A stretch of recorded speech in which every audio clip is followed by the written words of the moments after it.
Telugu Desam party కార్యాలయంపై దాడి case విషయంలో నేడు గుంటూరు సిఐడి కార్యాలయానికి వచ్చిన వైసీపీ నేత దేవినేని అవినాష్, విడుదల రజని, కాకాని గోవర్ధన్ రెడ్డి మాలాంటి యాక్టివ్ పర్సన్స్ ని కక్ష సాధింపు చర్యలకి పాల్పడుతున్నారు.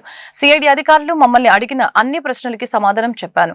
టీడీపీ కార్యాలయంపై దాడి తమకు ఎలాంటి సంబంధం లేదు, కానీ ఇబ్బందులకి గురి చేస్తున్నారని మండిపడ్డారు. పోలీసులు తమపై తప్పుడు కేసు పెట్టి విచారణ పేరుతో ఇబ్బందులకి గురి చేస్తున్నారు. ప్రభుత్వం వైసీపీపై ఎన్ని కేసులు పెట్టినా భయపడే ప్రసక్తి లేదని చెప్పారు.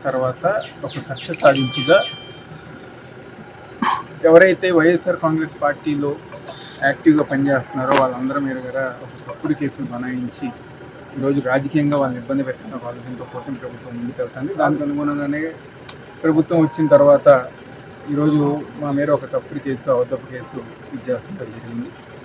దానికి సంబంధించి పైన న్యాయస్థానం దగ్గరికి, సుప్రీంకోర్టు వారి దగ్గర వీళ్ళు చేస్తున్న తప్పుడు కేసుకు సంబంధించి న్యాయస్థానం దగ్గరికి వాళ్ళు గారా న్యాయస్థానం గారా అన్నీ గారు చూసి ఇది ఒక తప్పుడు కేసుగా ఇచ్చేసి మా అందరి గారు బెయిల్ మంజూరు చేసి ఏదైతే సహకరించమని చెప్పని కోరిందో దానికి అనుగుణంగా గతంలో గారు 2 సార్లు మంగళగిరి పిఎస్కి ఆ రోజు పిలుచడం జరిగింది. అప్పటికే జరిగిందంతా గారా ఏదైతే వాళ్ళు అడిగిన క్వశ్చన్ సమాధానం చెప్పడం జరిగింది. మళ్ళీ ఈ రోజు గారా సిఐడి ఆఫీస్కి రమ్మని ఈ రోజు గారు వాళ్ళు క్వశ్చన్ అడిగారు. దానికి సంబంధించి గారా ఏదైతే వాళ్ళు అడిగిందని మేము సమాధానం చెప్తున్నాం.